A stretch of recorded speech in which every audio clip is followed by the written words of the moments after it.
Welcome.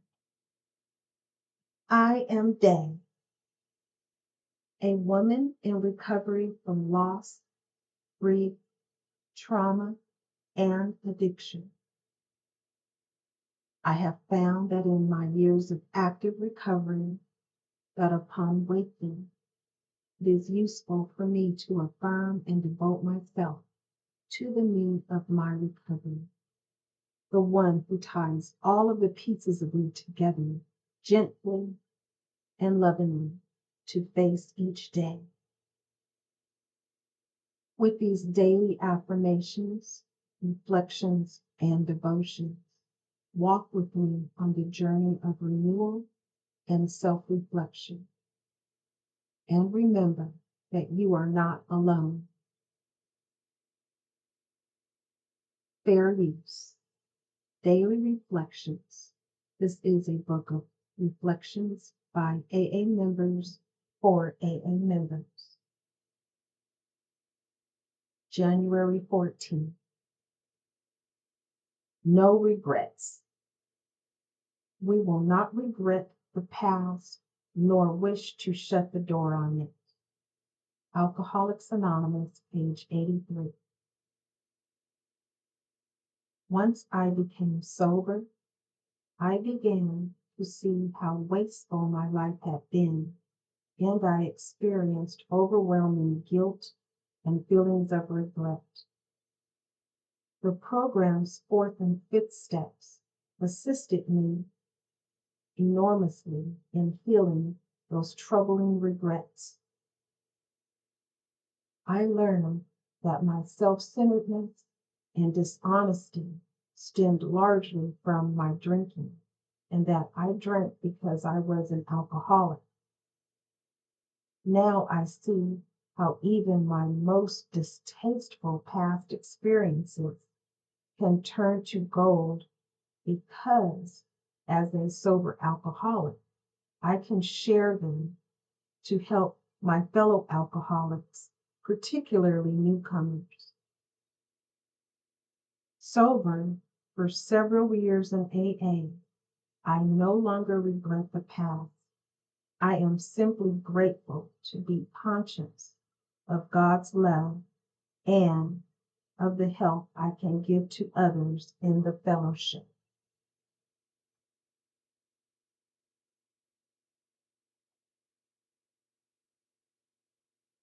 Fair use. Courage to change one day at a time.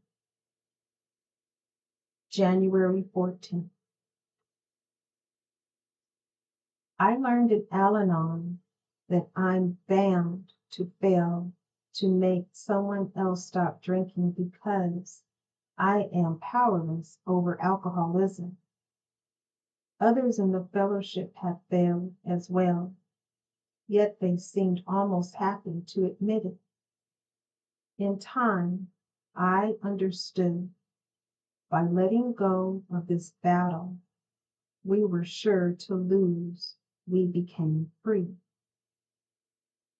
Gradually, I learned that nothing I did or did not do would convince my loved one to get sober. I understood intellectually, but it took time before I believed it in my heart. Frequent Al Anon meetings, phone calls, and reading of Al Anon literature were indispensable to this learning process. Later, when my loved one chose sobriety, I found new ways to apply this principle of powerlessness. Although I was tempted to check up on the number of meetings attended to protect the alcoholic from anything upsetting, I had accepted that nothing I could do would make or break another person's sobriety. After a while, I saw that my fears had little to do with the alcoholic. Instead, they indicated that I needed to work my program. Today's reminder: when I am able to admit that I am powerless over alcohol, My life becomes more manageable. Today, I will take the path to personal freedom and serenity that begins when I surrender. Our spiritual growth is unlimited and our reward endless if we try to bring this program into every phase of our daily lives. The 12 steps and 12 traditions.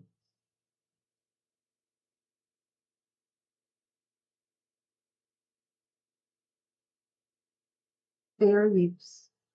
Just for today, daily meditations for recovering addicts. January 14th, a loving God. Our understanding of a higher power is up to us. The only suggested guidelines are that this power be loving, caring, and greater than ourselves. Basic text, page 24. We've been told that we can believe in any kind of higher power we want, as long as it is loving and, of course, greater than ourselves. Some of us, however, have trouble with these requirements. We either believe in nothing but ourselves, or we believe that anything that could be called God could only be cold-hearted and unreasonable, sending us bad luck on a whim. Believing in a loving power is quite a leap for some of us, for many reasons. The thought of turning our will and lives over to the care of something we think might hurt us is sure to fill us with reluctance. If we come into the program believing that God is judgmental and unforgiving, we must overcome those beliefs before we can be truly comfortable with the third step.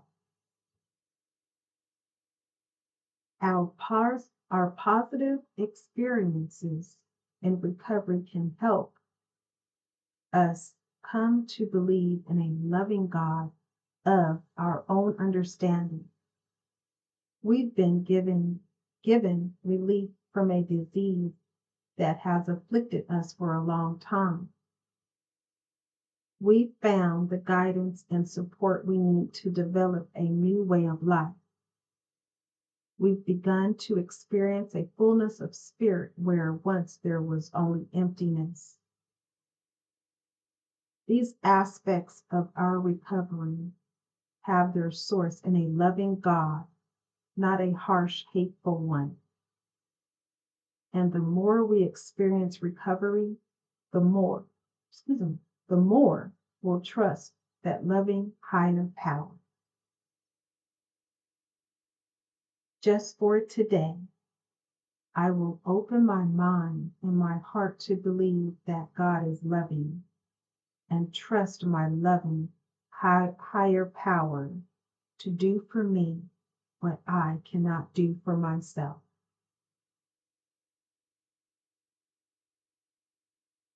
Fair use. Today, Emotions Anonymous, January 14. Reflection for today. God has become a bigger and bigger part of my life, not because I'm so devoted, but because I am seeing God in more and more places. I began by talking to and asking God questions, sort of getting acquainted. I don't need to worry about proper words and flowery phrases. This new friend of mine understands what I am saying and even what I am not saying. I believe God lovingly watches over me.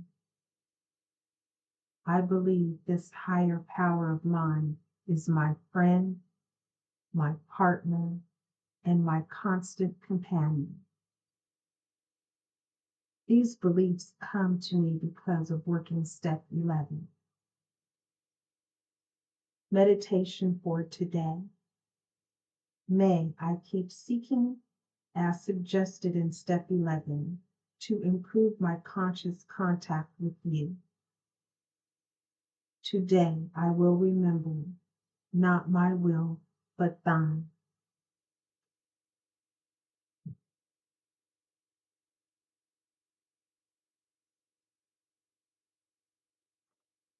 Fair use. Strengthening my recovery. Meditations for adult children of alcoholics, dysfunctional families. January 14. Unvoiced pain. In acting out, I was screaming when I could not voice my pain. BRB, Big Red Book, page 503. Many of us spent years drinking to numb our pain, eating for comfort, using drugs for escape, using sex while hoping for love, or whatever worked for us. While some of us found other 12-step programs that helped us with our self-harming, addictive behaviors, others of us may have lived life rotating from one behavior to another. We felt we needed something to help us separate ourselves from the pain, so we acted out as a way to avoid feeling in. As children, we went through so many tough experiences alone. We couldn't tell anyone what was happening or how we felt. We couldn't even admit that the craziness we observed was really occurring. No one would listen, or if they did, they would smooth it over with excuses or tell us there was something wrong with us for even saying it aloud. As a result, these thoughts or words festered inside. We now are able to put a voice to our pain that can be heard by others in ACA. No one judges us for feeling the way that we do. Our true self is able to shine through without turning to our former addictions, our silent partners. We are freeing ourselves from the guilt, shame, and loneliness of our past. On this day, if I feel the pull to act out, I will stay in the moment and try to find out what is triggering my reaction. I will use whatever ACA tools I need in order to help myself.